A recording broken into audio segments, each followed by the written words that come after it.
Գյուրջան Կասկադ, հասանելի բնակարաններ 65 ամիս մարման ժամկետով։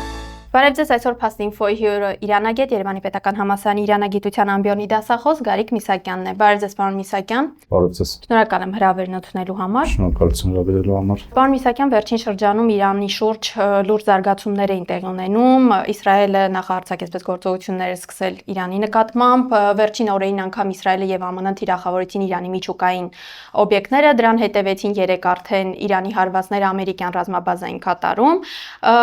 Եվ հետաքրքիր է, որ սրանից հետո արդեն ուշ գիշերին Թրամփը հայտարարեց, որ ԱՄՆ-ի կողմից որևէ գործողություններ չեն լինելու եւ տպավորություն է, որ կողմերը գնում են դեպի հրադադարի։ Ինչ զարգացումներ են սպասվում այս մասով եւ առհասարակ այդ ենթակառուցվածքների թիրախավորումը տարածաշրջանում դոմինոյի ինչ էֆեկտ կարող էր ունենալ կամ աշխարհաքաղաքական ինչ նպատակներ էր հետապնդում։ Եթե սկսենք հարցի վերջին մասից, թե ինչ նպատակներ էր հետապնդում, հատկապես Միացյալ Նահանգների արվածները, ապա ըստ Թրամփի դա Իրանի միջուկային ծրագրի կանցեցմանն էր միտված, այսինքն այն մեծ արվածներ եւ տեխնիկան, որը օգտագործեց Միացյալ Նահանգները Ֆորդոյի եւ երկու այլ միջուկային օբյեկտների հետ կապված, հիմնականում պատճառաբանվում էր նրանով, որ Միացյալ Նահանգները ոչնչացնում է Իրանի միջուկային ծրագիրը։ Եվ Թրամփի կողմից էլ եղավ կարծես թե հաստատող հայտարարություն, որ Միացյալ Նահանգները ասել է իր նպատակներին եւ այլն, բայց այդքան էլ միանշանակ չի։ Այսինքն մի քանի փուլերով սկսեց խոսվել, որ ճիշտ է արձակումը բավականին ուժեղ է եղել Միացյալ Նահանգների եւ բավականին դիպուկ, բայց դա ի զորու չէր նախ ոչնչացնել ամբողջ ծրագիրը, երկրորդը նույն Ֆորդոյի հետ կապված։ Կան բազմաթիվ հարցեր, արդյոք այդ ստորգետնյա բոլոր կայանները ոչնչացվել են թե ոնց։ Նաեւ խոսում էր, որ իսրայելական կողմից հատկապես առաջին օրերին խոսում էր, որ իրանական կողմը ասել է տեղափոխել արհեստացված ուրանը, այլ հատվածներ։ Նաեւ իրանական կողմից է հնչում հայտարարություններ, որ միջուկային ծրագիրը այնուամենայնիվ ոչ ամբողջովին ոչնչացվել կամ շարունակելու եւ այլն։ Իսկ խոսել թե Իրանի միջուկային ծրագիրը ամբողջությամբ ոչնչացված է, դա բավականին սխալ է այս փուլում։ Միևնույն ժամանակ Իրանը եւս պնդում է, որ չի գնում դեպի միջուկային զենք ստեղծելուն։ Եվ նաեւ իրանական կողմից հասկացան, որ դա բավականին խնդիրներ կբերի, բայց եթե նայենք իրանական ներքին լսան եւ այն ազգայնական բռնկումը, այսպես ասած, Իրանի որը կա, նաեւ Իրանի ընդդիմադիր, ներքին ընդդիմադիր հատվածը, որը չէր խոսում միջուկային ծրագրի մասին կամ միջուկային զենք ունենալու մասին, այս փուլում խոսում է, որ դա հետագայում Իրանի համար կարող է լինել կանխարգելող գործոն, այսինքն նմանատիպ հարձակումներից խուսափելու միակ միջոց է կարծես թե որոշակի հատվածում նաև սա դիտարկվում։ Իսկ եթե վերադառնանք Իսրայելի ագրեսիային, ապա դա հստակ կարելի է ասել արվեց, որպեսզի խոչընդոտի Միացյալ Նահանգներ Իրան բանակցային գործընթացի դրական ավարտը, ինչը կարող էր լինել որոշակի փուլում, որովհետև բանակցություններից անմիջապես առաջ Իրանի ռազմաքաղաքական ղեկավարությանը ասվեց արված եւ նաեւ կարծես թե փորձել եղալ ամենայդպես կար հայտարարությունը փորձ նաեւ արտաքին գործերի նախարարի հանդեպ այդ բանակցությունները վարողներից մեկն էր եւ բավականին ակտիվ էր գործում։ Սա հստակ միտված էր, որպեսզի Իրանին զերծ պահի Միացյալ Նահանգների հետ պայմանավորվածություն ձեռք բերելուց եւ միջուկային զենք ստեղծելու այդ շաքրթավոր ատրվակը նաեւ Իսրայելի համար առիթ էր եւ մեծ պատերազմ սկսելու եւ Միացյալ Նահանգներին ներքաշելու։ Կար նաև Թրամփի հայտարարությունը, որ Թրամփը տեղյակ է եղել եւ չի խոչընդոտել այս ամեն ինչի։ Այսինքն մի քանի փուլով փորձում էին նպատակներ լուծել, բայց Իրանի բարագայում եղավ հստակ նախ իրավիճակի կառավարում, երբ անմիջապես փոխվեց ղեկավարությունը, կատարվեց հարձակումներ Իսրայելի նկատմամբ սկզբից մեծաքանակարդիրներով, հետո տակտիկական փոփոխություններով եւ կարծես թե Իրանը հաղթարեց այդ բազմաշերտ օդային պաշտպանությունը Իսրայելի եւ մեծ հարվածներ հասցրեց։ Եթե նաեւ Կարոշչական բաղադրիչը մի կողմ թողնենք, ինչը երկու կողմերից էլ կար, Իրանի տարածքը եւ հաշվի առնելով եւ նաեւ Իսրայելն է, Իրանին ուշքու կամ այդքան դժվար արվածներ հասնելը բավականին դժվար է։ Նախ պետք է նշել, որ Իսրայելը չափազանց դիպուկ եւ լավ կարողացավ ճակերտավոր լավ արվածել Իրանին, բայց պատասխանը Իրանի կարծես թե անսպասելի էր, որովհետեւ սկսած Միացյալ Նահանգների միջամտության փուլից կարծես թե Իսրայելը ինքը իր ուժերով չկարողացավ լուծել խնդիրը Իրանում։ Նաև չկարողացավ Միացյալ Նահանգների, Ֆրանսիայի, Բրիտանիայի եւ սեփական 5 շերտանոց հոբ համակարգի միջոցով լուծել սեփական անվտանգային խնդիրներ իրանական արտերների հետ կապված եւ նաև այդ էր պատճառը, որ Միացյալ Նահանգները մտավ պատերազմական գործընթաց։ Այդ է պատճառը նաև, որ խոսվում է խաղաղության վերաբերյալ ճակերտավոր,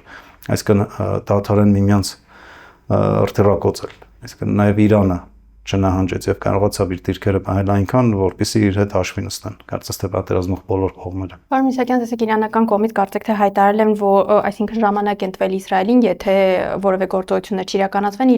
Իրանն էլ իր հերթին որևէ գործողություն չիրականացնի Իսրայելի նկատմամբ։ Հիմա որոնք են հնարավոր զարգացումները, եթե Իսրայելը ամեն դեպքում կրկին ուրեմն գործողություններ իրականացնի Իրանի դեմ, այդ դեպքում շատ է քննարկվում օրինակ Հորմուզի նեղուցի հնարավոր փակումը։ Ինչ զարգացումների կարելի է սպասել եւ արդյոք Իրանը կփակի օրինակ Հորմուզի նեղուցի վերջո։ Իրականում իրանական կողմը պատերազմի հենց առաջի օրվանից հանդես էր գալիս պաշտպանողի դիրքերից, այսինքն հստակ Իրանը սկսեց իր հարձակումները Իսրայելի նկատմամբ ի պատասխան նրան, ինչ Իսրայելը արեց Իրանի տարածքում։ Եվ ահաբեկչական գործողությունները եւ նաեւ գիտնականների ու ռազմական ղեկավարության սպանությունը եւ գրեթե բոլոր հարվածները Իրանի կապված էին թշնամի պետության եւ ակառակորդ պետության հատվածներին պատասխանելուն։ Եվ համաչափ եւ անհամաչափ։ Նույնը եղավ նաեւ Միացյալ Նահանգների պարագայում, երբ որ Միացյալ Նահանգները արվածեցին Իրանի միջուկային օբյեկտներին, Իրանի կողմից արձակված արտերները, որոնք եղան Միացյալ Նահանգների ռազմաբազաներին, եւ նաեւ չհաստատված տեղեկություններով նախորդ զգուշացնելով օրինակ Քաթարին եւ այլն, որպեսզի խուսափեն մարդկային զոհերից, բայց իրանական կողմից նա արվեց հստակ ի պատասխան Միացյալ Նահանգների գործողություն եւ նշվեց հստակ արձակվել այնքան քանակի արտեր, որքան Իրանի տարածքի վրա։ Այս գործընթացում Իրանը նաեւ խուսափեց իր պրոքսի ուժերի եւ որոշ դաշնակից պետությունների պատերազմի մեջ ներքաշելուց։ Այսինքն Հեզբոլլահի կողմից չեղան հարվածներ Իսրայելին, եթե նույնիսկ Հեզբոլլահը հրաժարվում էր կամ կարող էր, նույնիսկ հութիների կողմից չեղավ մեծ ակտիվություն եւ պրոքսի այլ ուժերի Իրաքում եւ այլն։ Որևէ կերպ չներգրավեցին նաեւ Չինաստան, Ռուսաստան եւ այլ պետություններ, խոսում էր Պակիստանի վերաբերյալ եւ այլն։ Այլ է հարցը թե ցանկություն կար, թե ոչ, բայց իրանական կողմից հստակ կար դիրքորոշում չներքաշել որևէ պետության, որպեսզի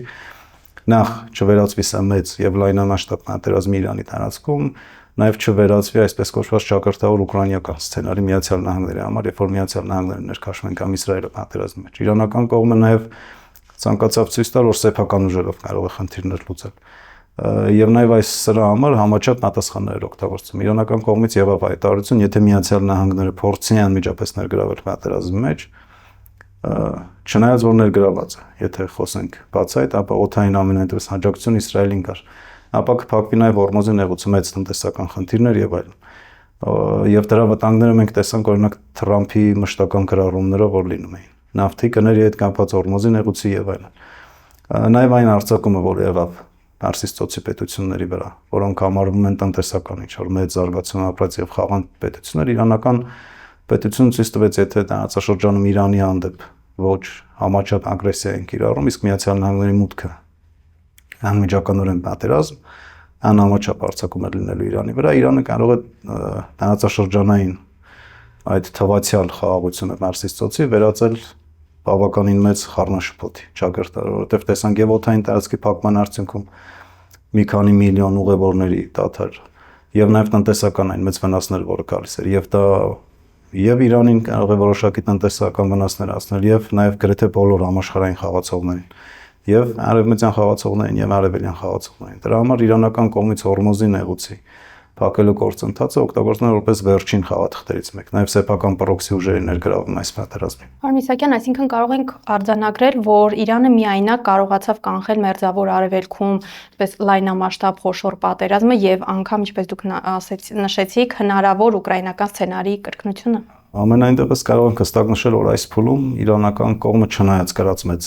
վնասներին եւ մարդկային առումով եւ նաև տնտեսական առումով, որովհետև եւ մեծականակարգերներ օգտագործվեցին եւ դեռևս չգիտենք ինչ հստակ ենթակառուցվածքների հարվածներ ասվել Իսրայելի կողմից, իրանական կողմը այս ամեն ինչ կարողացավ կառավարել։ Նույնիսկ կարողացավ կառավարել մեծ լրտեսական ցանցը երկրի տարածքում, բավականին շատ ձերբակալություններ եւ այլն։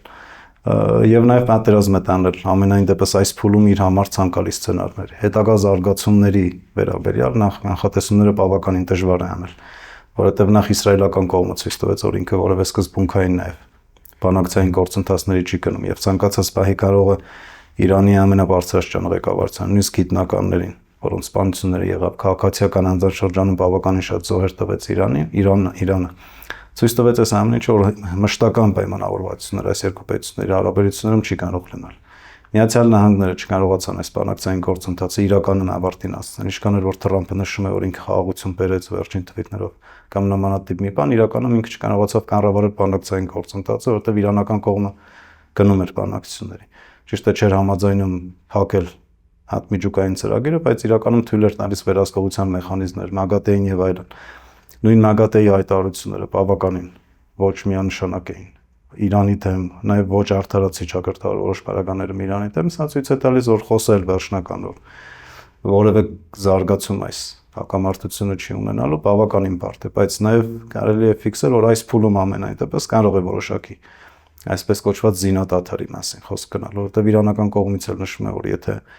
չլինի հարձակում Իրանի նկատմամբ, իրենք չեն գնա պատասխանի։ Նաև դիրքավորել է, որ իրանական կողմը ոչ թե նախահարձակը լինում, այլ պատասխանում է, բայց խոսում է զինադադարի մասին, այլ ոչ թե որևէ հստակ երկարաժամկետ ինչ-որ պայմանավորվածության մասին, հավանաբար իսրայելական կողմը նաև ներքին խռովությունների էր սպասում Իրանում, ինչը չեղավ, ազգայնականության նաև համախմբման գործընթաց եղավ։ Կարծես թե փորձելու են որոշակիորեն այս փուլում սպասել որոշ ժամանակ հատված, տեսնել Իրանի հետ պատերազմյան արձագանքները ոնց են լինում եւ հասարակության շրջանում եւ տնտեսական առումով Իրանի դժվարությունները ըստ այդմ կարծում եմ կամ կգնան նոր բանակցային գործընթացի կամ նոր ագրեսիաների, բայց որևէ սցենար տարածաշրջանում բացառել չի կարելի եւ խոսել նաեւ մշտական խաղաղության մասին, այն էլ Իրան-Իսրայել հարաբերություններում կարծես թե անհնար է նաեւ մոտ ապագայում։ Պարոն Իսակյան, իսկ նկատի ունենալով վերջին գործողությունները, արդյոք հնարավոր կլինի այսպես մեկը մյուսի նկատմամբ վստահությամբ նստել բանակցությունների սեղանի շուրջ։ Նույն իրանական կողմը, օրինակ, ինչպես կարող է վստահել Ամերիկայի Միացյալ Նահանգներին, երբ դրա նախագահը հայտարարում էր, որ ինքը բերելու է խաղաղություն, երբ ինքը արդեն սկսել էր բանակցությունները Իրանի հետ եւ ուրեմն հարվածներ է հասցնում Իրանի միջուկային օբյեկտներին։ Կարծես թե երբեք էլ չի եղել փոխադարձ մեծ վստահություն այս երկու պետությունների մեջ, բայց եղել է բանակցային գործընթաց։ Նախորդ համաձայնագիրը 6+1-ը եթե նայենք, Իրանի եւ Միացյալ Նահանգների միջև չեղան անմիջական բանակցություններ։ Եղան միջնորդ կողմեր, վստահություն ապահովելու համար եւ այլն։ Այս բանակցություններն էլ կանը հայտարարությունների մակարդակում տեղի էին ունենում ոչ անմիջականորեն Օմանի միջնորդությամբ եւ այլն։ Եվ իրանական կողմից էլ հստակ նշվում էր, որ չկա վստահություն Թրամփի հանդեպ, բայց իրանական կողմը երբեք էլ չի փակում այդ բանակցային գործընթացի դռները եւ նույնիսկ Ռայիսի ժամանակ խոսում էր բանակցային որոշակի գործընթացի ժամանակ։ Միջ ուկրաինական պատերազմը կային բանակցային գործընթացներ, որոնք ընդհատվեցին ուկրաինական պատերազմը եւ նաեւ այս փուլում իրանական կողմը ամենայն դեպս գնաց բանակցությունների եւ եղավ այն ինչ տեսանք եւ իրանական կողմից կա այս փուլում հայտարարություն, որ գրեթե որևէ վստահություն այլևս չկա Միացյալ Նահանգների նախագահի հանդեպ եւ բանակցային գործընթացի շարունակության վերաբերյալ կամ դրա ձևաչափի վերաբերյալ չկա հայտարարություններ, բայց նաեւ հաշվի առնելով այն հետևանքները, ինչը ունեցավ երկու կողմերի համար, ինչքան էլ որ Իրանը կարողացավ կառավարել պատերազմ, բայց մեծ հարված ստացավ Իրանը եւ այդ հարվածը ստացավ ոչ մենակ Իսրայելից, այլ իր համար դաշնակից մի շարք պետություններից, որովհետեւ եւ Միացյալ Նահանգները եւ Ֆրանսիան, Բրիտանիան եւ մի քանի այլ պետություններ ներգրաված են այս ամեն ինչում, տրամադրելով եւ օդը, եւ օդային աջակցություն, եւ լիցքավորող, չգիտեմ, տրանսպորտներ եւ այլն։ Նույնը նաեւ Իսրայելը չկարողացավ իր հոբ համակարգով կանգնեցնել իրանական նրթերները։ Եվ մի քանի եզրակացություններ եկան կարծես թե նախ իսրայելական կողմը, որ սեփական ուժերով չի կարող Իրանում վերջնական հարցեր լուծել, հասնել փոփոխությունների, իշխանության կամ տնտեսական խնդիրների կամ ժողովրդական ուզումների, իրանական կողմն էլ հասկացա, որ իր համար նախ բավական բարդ է լինելու այս ամեն ինչը պատերազմը ավարտել իր համար ցանկալի ունով, երկրորդ իրանական կողմ հստակ դիրքորոշում ձևավորվեց նաև հասարակության շրջանում, որ այդ արդյունային ծրագրերը, որի սահմանափակման մասին էր խոսում, ԱԹՍ-ների ծրագրերը եւ ռազմական այլ ծրագրեր Իրանի պաշտպանության հիմնական նաև բաղադրիչն են եւ լինի այս իշխանությունը կամ լինի որևէ փոփոխություններ Իրանում համակարգային, բայց կարծես թե որևէ ռազմական ծրագիր Իրանի մոտ ապագայում չի կասեցվելու։ Տեսեք, այս օրերին շատ էր քննարկվում նաև Իրանում Մոսադի լրտեսական ցանցի բացահայտման մասին քննարկումներ էին ընթանում, որ Իրանի ներսում ապակայունացման գործընթացներ են տեղի ունենում։ Թրամփը անգամ սպառնացել էր, որ կսպանի հոգևոր առաջնորդին։ Ի վերջո, ինչ է տեղի ունենում Իրանի ներսում, որտեղ հատկապես արևմտյան լրատվամիջոցներ եւ այս տեղեկատվական քաոսի պայմաններում փորձում են ներկայացնել իբրև թե Իրանում ներքաղաքական իրադրությունը խիստ լարված է, իսլամական համակարգը կարող է տապալվել, համակարգի ընդհանրապես փոփոխություն կարող է տեղ ունենալ, այն ինչ է տեղ ունենում հիմա Իրանի ներսում։ Սկսենք Մոսադի լրտեսական ցանցից, իրականում Իրանի ամենամեծ խնդիրներից մեկը այս պատերազմում եղավ այդ ներքին ցանցը, որը ձևավորել էր Մոսադը, եւ բավականին հզոր ցանց, կարծես թե, որովհետեւ գրեթե բոլոր սպանությունները, որոնք եղան, կատարվեց այդ ցանցի միջոցով։ Խոսվում է եւ հասարակ բնակչության շրջանում մեծ ցանցի մասին, խոսվում է արտասահմանի քաղաքացիների շրջանում իսրայելական մեծ ցանցի մասին, հատկապես աֆղանստանցիներին, որոնց Իրանը ապաստան էր տրամադրել թալիբների արձակումներից հետո բավականին մեծականակ աֆղանստանցիներ էին ներգրաված դրա մեջ, որոշակիորեն խոսում էր նաև պետական ապարատում ցանց ունենալու մասին, բայց իրանական կողմից նշվեց նախ, որ այդ լրտեսական ցանցից բավականին շատ մարդիկ ձերբակալվել են, բայց խնդիրը կայանում է նրանում, որ իրանական կողմում նաև կան հանգստություններ, որ պետական համակարգում բազմաթիվ են հակառակ Իրանին աշխատող ցանցի ներկայացուցիչները, բայց այս խնդիրն էլ կարծես թե կառավարվեց, որովհետև դա չբերեց ներքին ուզումների, որոշակի անջատողական գործողությունների, ինչի փորձը եղավ, ինչը նույնիսկ փորձեց անել եւ Նաթանյահուն եւ Թրամփը։ Նաթանյահուն սկսեց խոսել Իրանի ժողովրդի հետ, չգիտեմ, ապստամբելու հրամաններին չընդարկվելու վերաբերյալ եւ այլն։ Թրամփը սպառնաց օքեոր առաջնորդին, ցանկանալով ցույց տալ, որ կարող է բերել Իրանի համակարգի քանդման գործընթաց սկսել սրանով, բայց այն որ իրանական կողմում օրինակ ռազմական ամենաբարձրաստիճան ղեկավարության սպանությունը չբերեց համակարգային փլուզման, սա ցույց է տալիս, որ Իրանում նախ կանխատեսել են այդ ամեն ինչը։ Երկրորդը ձևավորվել է մի շրջանակ, որը կարող է փոխարինել գրեթե բոլորին։ Անմիջապես Իրանում խոսվեց, որ օքեոր առաջնորդին փոխարինող ինչ-որ տեխնացուներ կան, որոնց իսկությունը նախ ստուգել հնարավոր չի։ Երկրորդը Իրանում ձևավորված այն համակարգը, որը կա, մի քանի շերտով ռազմական կառույցներ, նաև պետական ապարատը եւ ինքը օքեոր առաջնորդի գրասենյակ, երբ որ խոսում են օքեոր առաջնորդի մասին, դա չի ենթադրում, որ մեկ անձ կա օքեոր առաջնորդի իր կրոնական բաղադրիչով քաղաքական եւ այլն, բայց Իրանում կա մեծ հսկայական օքեոր առաջնորդի գրասենյակ, որը աշխատում է Իրանում եւ նաև քաղաքական ղեկավարությունն է իրականացվում գրասենյակի կողմից։ Եվ ոչնչացնել այդ ամբողջ համակարգը մեկ հարվածով բավականին բարդ է, բայց նաև Թրամփի այս սպառնալիքը, որը կար, բավականին անիրագործելի։ Նախ տեղի որոշումը եւ այլն, երկրորդը հենց օքեոր առաջնորդի կրոնական նաև դերակատարությունը ամբողջ իսլամական աշխարհում, ոչ մենակ Իրանում։ Այդքան էլ հեշտ չի լինելու Թրամփի համար նույնիսկ, եթե փորձի գնալ օքեոր առաջնորդի սպանությանը կամ եւ այլն։ Սա ընդհանրապես սպառնալիք էր այդ փուլում, նաև սпасելով ժողովրդի արձագանքների։ Այսինքն Իրանում դա կընդունեն ողջորությամբ, թե չեն ընդունի ողջորությամբ, բայց իրանական հասարակության շրջանում կարծես թե արտաքին ռազմական ագրեսիան բերեց ոչ սпасելի հակազդեցության, այսինքն համախմբման, նույնիսկ այն հատվածի համախմբման, որը ունի խնդիրներ այս համակարգի հետ, կրոնական առումով, քաղաքական առումով եւ այլն։ Դուք իհարկե նշեցիք, որ դժվար է կանխատեսումներ անել, բայց հարաբերությունների կարգավորման կամ հնարավոր նոր բախումների դեպքում, ինչ սցենարներ կարող են գործարկվել Մերձավոր Արևելքում եւ դրանք ինչ ազդեցություն կունենան անմիջականորեն Հարավային Կովկասի երկրների, նույն Հայաստանի, Ադրբեջանի կամ Վրաստանի վրա։ Եթե Իրանի բարակայում ցանկացած գործողություն Իրանի հետ կապված, նաև ռազմական ագրեսիան, որը տեսանք այս փուլում, մեր համար չափազանց նախ վտանգավոր է, եթե զգալու ենք այդ ազդեցությունները անմիջականորեն, որովհետև նախ հարվածներ եղան Ջուլֆային, որը Հայաստանից ընդամենը 500 մետր հեռավորության վրա, այսինքն այդ պատերազմական գործողությունները գործնականում ընթանում էին մեր սահմանին։ Երկրորդը Հայաստանի նաև անվտանգային տեսանկյունից եթե նայենք, հիմնական խնդիրներից մեկը Սյունիքում, որը գոյություն ունի, այն մշտական հայտարարությունները ադրբեջանական կողմից, Թուրքիայի կողմից եւ այլն, չնայած այդ հանդիպումներին, խաղաղության խաչմերուկներին եւ այլն, բայց հստակ սպառնալիք կա։ Եվ նաև իրանական կողմը պատերազմի ընթացքում նույնիսկ շեշտեց, որ կարմիր գծերը Հարավային Կովկասում չեն փոխվում։ Բացի այդ հայտարարվեց Իրանի կողմից, որ նախկինում իրանական կողմը խոչընդոտել է Սյունիքի հանդեպ ագրեսիայի եւ այլն, սա նաև անվտանգային արված կարող է լինել մեր համար։ Չնայած որ Իրանը կարող է եւ չհրաժարվել իր կարմիր գծերից, բայց ռեսուրսների մեծ մասը Իրանի։ Եվ տեսանք, որ ահռելի ռեսուրսներ Իրանի կենտրոնանալու է Իսրայելի հետ բախումների վրա։ Եվ սա հնարավորություն է տալու Հարավային Կովկասում ամենայն դեպս Թուրքիայի համար միջամտելու գործընթացներին։ Տեսանք նաև, որ բանակցություններ նույնիսկ Թուրքիայի տարածքում հայ-թուրքական որևէ երկխոսություն եւ այլն, դրան անմիջապես հետևում է հակահայկական որևէ հայտարարություն։ Այսինքն չկա որևէ երաշխիք, որ Իրանի դեմ պատերազմի պարագայում Հայաստանը չի մնալու մենակ։ Երկրորդը մեր տնտեսական բաղադրիչ Հայաստանի համար, երբ որ հարավային սահմանի փակման պարագայում, այսինքն երբ որ լինի երկարաժամկետ ռազմական գործողություններ Իրանի տարածքում մի քանի ամիս տևող, մենք ունենալու ենք խնդիրներ հարավային տարածման հետ կապված։ եւ դիզելային, բենզինային վառելիքների հետ կապված եւ սննդի եւ այլն, այսինքն Պարսից ծոցի հետ կապը եւ Կասպից ծովի հետ կապը Հայաստանի ընդհանրապես դադարեցվելու է եւ սա նաեւ տնտեսական լուրջ խնդիրներ կարաբերի Հայաստանի համար։ Խոսում էր նաեւ իրանցիների Հայաստան տեղափոխվելու պատերազմի պարագայում եւ այլն, դա նաեւ խոշոր պատերազմի պարագայում կարող է բերել խնդիրներ, բայց տեսանք, որ իրանցիներից գրեթե ոչ մեկ չլքեց այս փուլում, այսինքն շատ քիչ արտահոսք եղավ դեպի Հայաստան եւ արևան այլ պետություններ, բայց նաեւ սա է վտանգ Հայաստանի համար, այսինքն Իրանի պարագայում ցանկացած ռազմական գործողություն